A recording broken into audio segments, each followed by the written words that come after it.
രാമായണത്തില് കുട്ടിക്കൃഷ്ണമാരാര് രാമായണത്തെ കുറിച്ച് പറഞ്ഞത് കുട്ടിക്കൃഷ്ണമാരാര് അദ്ദേഹം അറിയാൻ വലിയ പണ്ഡിതനാണ്. ഏത് ഭാഷയും അദ്ദേഹത്തിന് വഴങ്ങും. അതുപോലെ 4 കൂട്ട് സഹോദരന്മാരുടെ കഥയാണ് രാമായണം. മനുഷ്യനായ രാമന്റെയും ലക്ഷ്മണന്റെയും, രാക്ഷസനായ രാവണന്റെയും വിഭീഷണന്റെയും, പക്ഷി രാജാക്കന്മാരായ ജടായുവിൻ്റെയും സംവാദിയുടെയും, വാനരായ ബാലിയുടെയും സുഗ്രീവന്റെയും കഥയാണ് രാമായണം എന്നാണ് കുട്ടിക്കൃഷ്ണമാരാർ പറയുന്നത്.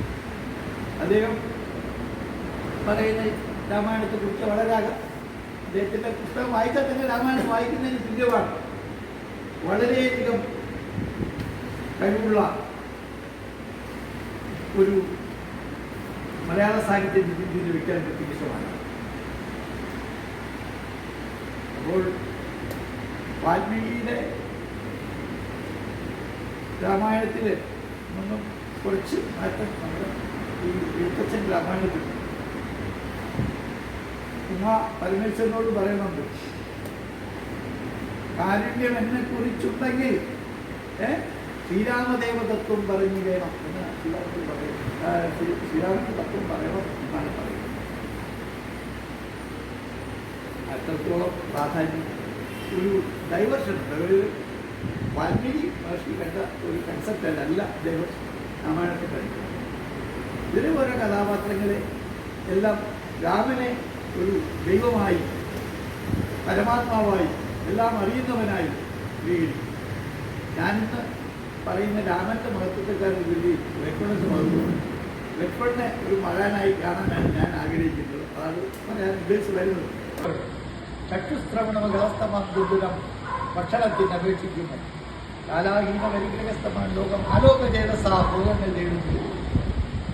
ചക്ഷുശ്രവണഗ്രസ്തമാറിയാലോ പാമ്പിന്റെ വായിലകപ്പെട്ട തവളയെ ആകാരത്തിന് വേണ്ടി വീണ്ടും ആഗ്രഹിക്കുന്നത് പോലെ ഈ ലൗകിക ജീവിതം എന്ന് പറയുന്നത് ഭോഗങ്ങൾ തേടാൻ, സന്തോഷങ്ങൾ തേടാൻ നമ്മളിങ്ങനെ അതിന് നടക്കുകയാണ്. അതുകൊണ്ട് അതിലൊന്നും ഒരു കാര്യമില്ല എന്ന് ലക്ഷ്മണൻ ഉപദേശിച്ചു. ലക്ഷ്മണനെ പലതാശം ശീലങ്ങൾ ഉപദേശിക്കുന്നുണ്ട്. ജീവിതത്തിലെ ഉപദേശങ്ങൾ ഒരുപാട് കേൾക്കുകയും ഒരുപാട് ശിത്തവാക്കുകൾ കേൾക്കുകയും ചെയ്തിട്ടുണ്ട്. അത് സീതയുടെ കാര്യം പറയുമ്പോൾ സീത പറഞ്ഞിട്ടുണ്ട്, ഒരുപാട് വളരെ മോശമായി പറഞ്ഞിട്ടുണ്ട്. ഒരിക്കലും ലക്ഷ്മണൻ വനത്തിൽ കൂടെ പോവും. അറിയാമോ, ഇതാകും പോയാൽ ലക്ഷ്മണൻ പോവും. കേട്ടോൺ എന്ന് പറയുന്ന പോളിസിയാണ്. ഒരെണ്ണം കിട്ടിക്കഴിഞ്ഞാൽ പോയി, ശ്രീരാമൻ പോയി.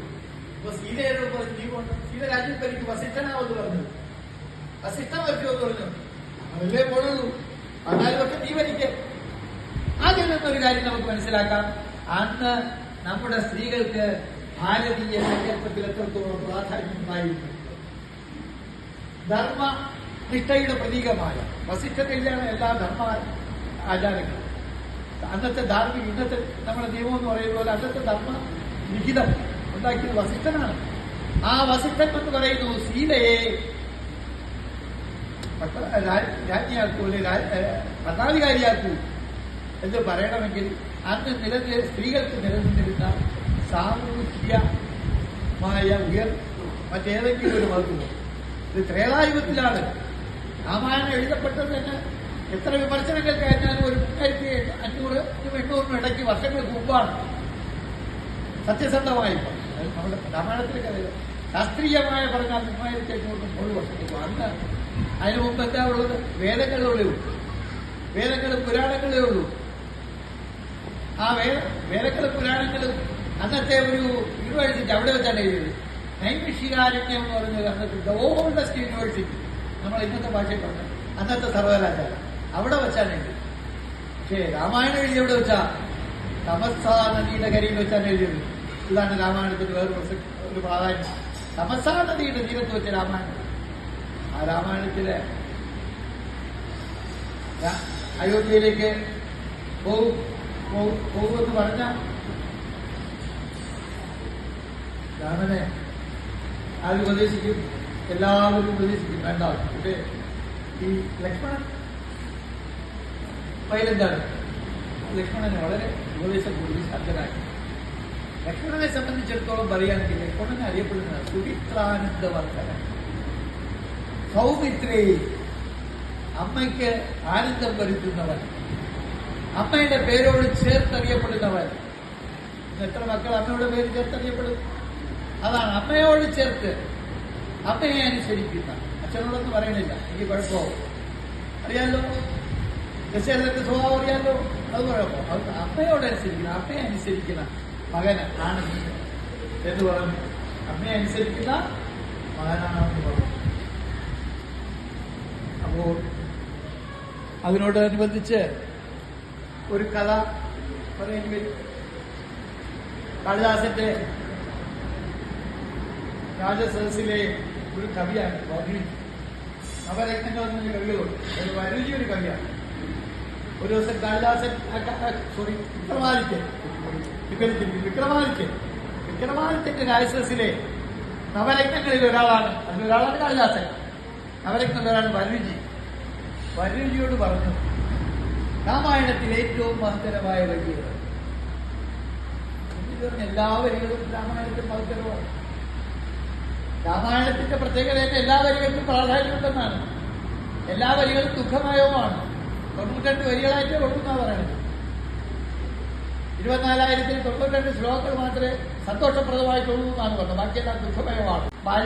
ഭാര്യ താരയുടെ ദുഃഖം, മണ്ഡോദരിയുടെ ദുഃഖം, ഇങ്ങനെ എല്ലാവർക്കും ദുഃഖം പകരുന്നുണ്ട്. പക്ഷെ ഒരിക്കലും രാമായണത്തെ ദുഃഖകഥ എന്ന് അല്ലെങ്കിൽ വിലാപകാവ്യം എന്ന് പറയില്ല.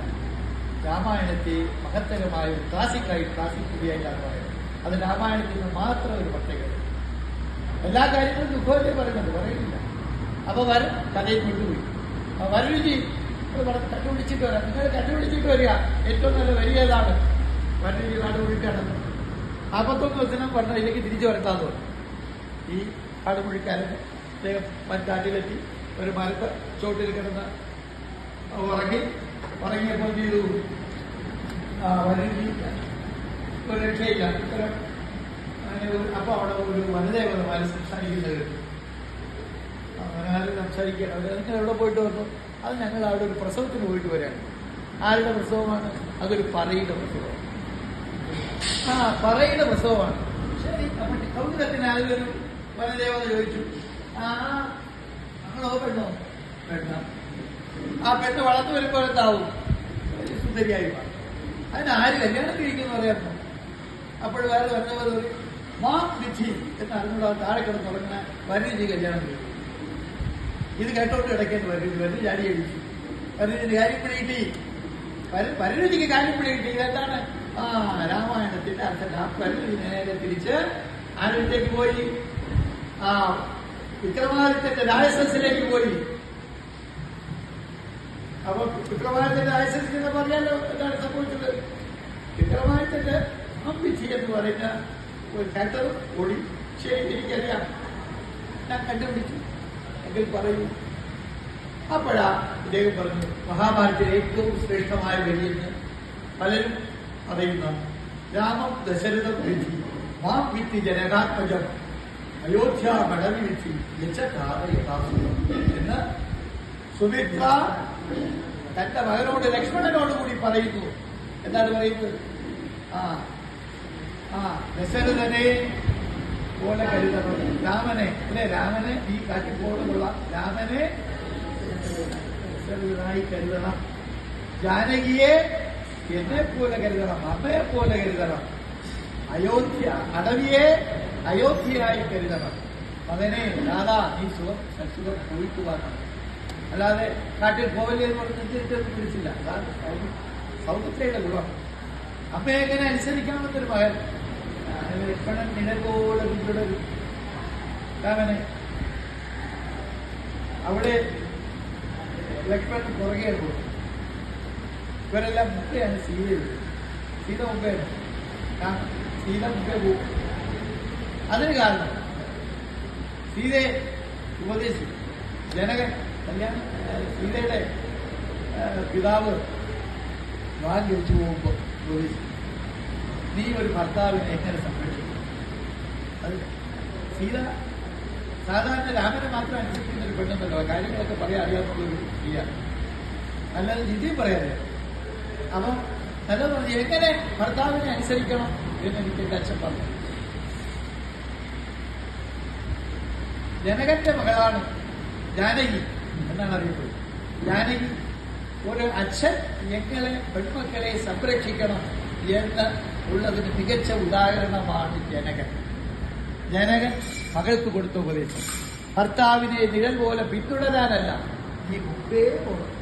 അദ്ദേഹത്തിന് സഞ്ചരിക്കുന്ന പാതയിൽ കല്ലും മുള്ളും ഒക്കെ ഉണ്ടെങ്കിൽ എടുത്തു മാറ്റിക്കൊടുക്കേണ്ട ജോലി നിനക്കാണ്. അതാണ് പറഞ്ഞത്. അങ്ങനെ എന്നെ വളർത്തിയാണ്. അങ്ങനെ ജനകനെ കണ്ടു പഠിക്കണം. ഇവിടെ എത്ര അച്ഛന്മാർ ജനകനെ കണ്ട് പെൺമക്കളെ വളർത്തു.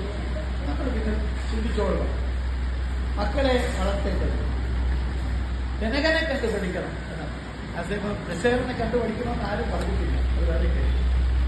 ലക്ഷ്മണൻ അവരുടെ അമ്മയാണ്, അമ്മയുടെ പേരിലാണ് അറിയപ്പെടുന്നത്. വർദ്ധന എന്നൊക്കെയാണ് അറിയപ്പെടുന്നത്. അത് അദ്ദേഹം അപ്പോൾ ഇത് പറഞ്ഞു. ഇത് ലക്ഷ്മണൻ ഉപദേശിക്കുന്നതാണ്. രാജാവിന് സന്തോഷമായി.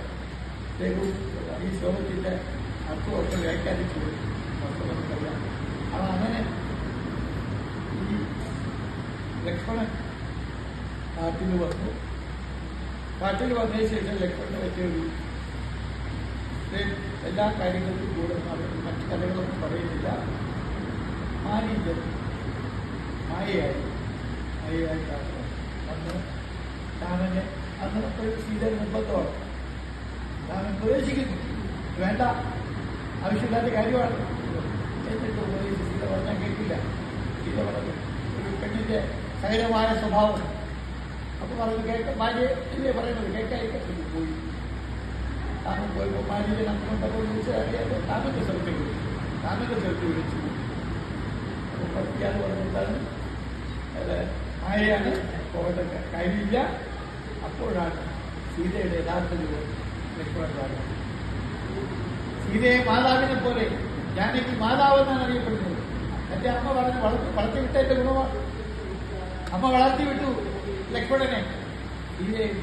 സീത വളരെ മോശമായി പരുഷമായി പറഞ്ഞു, നീ രാമൻ വിളിക്കുന്ന കേട്ടില്ലേ, രാമനെ സഹായിക്കാൻ പോവാന്ന് നിൽക്കുന്ന എന്തിനാണ്?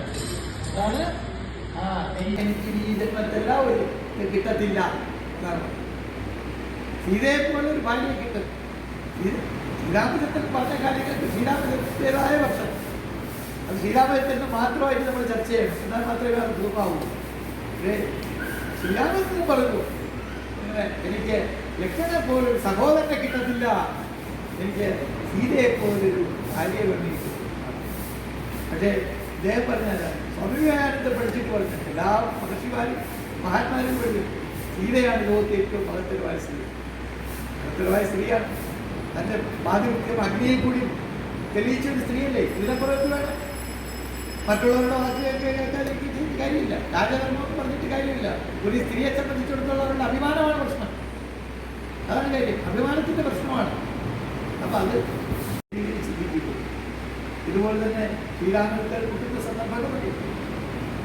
ആന വളരെ ദുഃഖിതായി തന്റെ ഭർത്താവായ ഭാര്യയെ കൊന്നു. ഭാര്യയെ കൊന്നേച്ചിട്ട് താരോട് ചോദിച്ചു, എന്താ ശ്രീരാമസ്വാമി,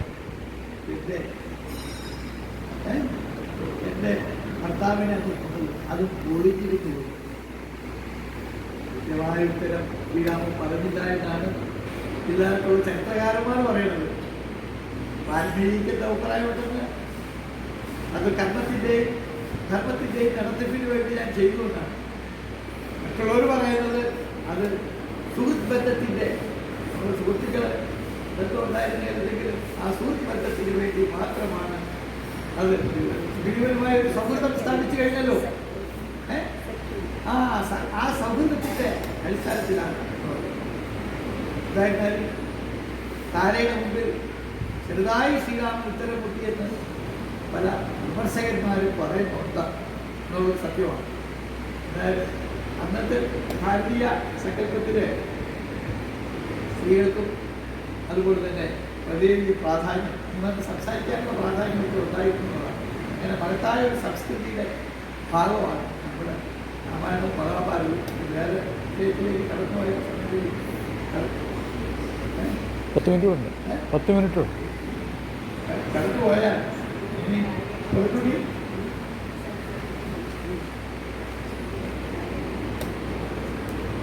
സുഗ്രീവൻ സംസാരിക്കാനായിട്ട് എങ്കിലും സുഗ്രീവനുള്ള ഒരു ഉള്ള അമിതമായ ഒരു സൗഹൃദ ബന്ധമാണ്, ഈ സ്നേഹമാണ് ഈ ബാല്യക്ക് അഞ്ച് മിനിറ്റ് മതിയായിരുന്നു. ബാല്യ പറഞ്ഞു അല്ലേ, രാവണൻ എന്ന് പറഞ്ഞാൽ ഈ നിസാര കാര്യമാണ്. രാവണൻ എത്ര പ്രാവശ്യം ബാല്യക്ക് കടലിൽ ഇരുന്നു എന്നാണ് പറഞ്ഞത്. പിന്നെ ഈ ഇതിലൊരു പ്രധാന കഥാപാത്രം വാൽമീകിയുടെ ഒരു പ്രത്യേകത, അല്ലെങ്കിൽ എഴുത്തച്ഛനായിരുന്നാലും ഈ ഒരു പ്രത്യേകത, രാവണന്റെ കഴിവുകളെ കുറിച്ച് ഒട്ടും കുറച്ച് കാണിച്ചു. അതൊരു പാഠമാണ് നമ്മൾ എഴുതുന്നത്. എഴുത്തുകാരൻ എപ്പോഴും നിഷ്പക്ഷനായിരിക്കും. വാൽമീകി എന്ന എഴുത്തുകാരൻ അദ്ദേഹം രാവണന്റെ കഴിവുകളെ പരമാവധി രാമായണത്തിൽ വർണ്ണിച്ചിട്ടുണ്ട്. മറ്റു കാര്യങ്ങൾ വരെ രാവണന്റെ സംസ്കാരത്തെക്കുറിച്ച്, സീതയെ അശോകനത്തിൽ കൊണ്ടിരുത്തിയ ശേഷം രാവണന്റെ സംസ്കാരത്തെക്കുറിച്ച് ഇപ്പൊ രാവണനെ വളരെ പുച്ഛമായിട്ടല്ല ചിത്രീകരിച്ചിരിക്കുന്നത്. രാവണനെ ഒരു കന്മാരുടെ കാര്യത്തിൽ പറഞ്ഞതേ ഇല്ല, പറയാൻ സമയമില്ല. അത് സംസ്കാരത്തിൻ്റെ ഒരു പ്രതീകമായിട്ടാണ് രാവണൻ പറഞ്ഞത്. രാവണനെ വളരെ സംസ്കാര സമ്പന്നനായ ഒരു ചക്രവർത്തിയാണ്. അദ്ദേഹത്തിൻ്റെ കഴിവുകളെ കുറിച്ച് ഇത് ആരാണ് പറയുന്നത്? ശ്രീരാമൻ തന്നെ ലക്ഷ്മണനോട് പറഞ്ഞു കൊടുക്കുകയാണ്, അദ്ദേഹം എന്ന് പറയുന്നത് ഇന്ന ആളാണ്, ഈ ഇദ്ദേഹത്തിൻ്റെ അനുഗ്രഹമായി എന്ന് പറഞ്ഞു പരിചാരക്കണം. രാവണന്റെ അനുഗ്രഹത്തിൽ നൽകണം എന്ന് ശ്രീരാമചന്ദ്രൻ തൻ്റെ അനിയനോട് ഉപദേശിക്കുകയാണ്. അപ്പം രാവണനും ഇതിലെ ഓരോ കഥാപാത്രങ്ങൾക്കും അതിൻ്റേതായ പ്രാധാന്യമുണ്ട് എന്നുള്ളതാണ് രാമായണത്തിൻ്റെ ഏറ്റവും വലിയ സംശയം.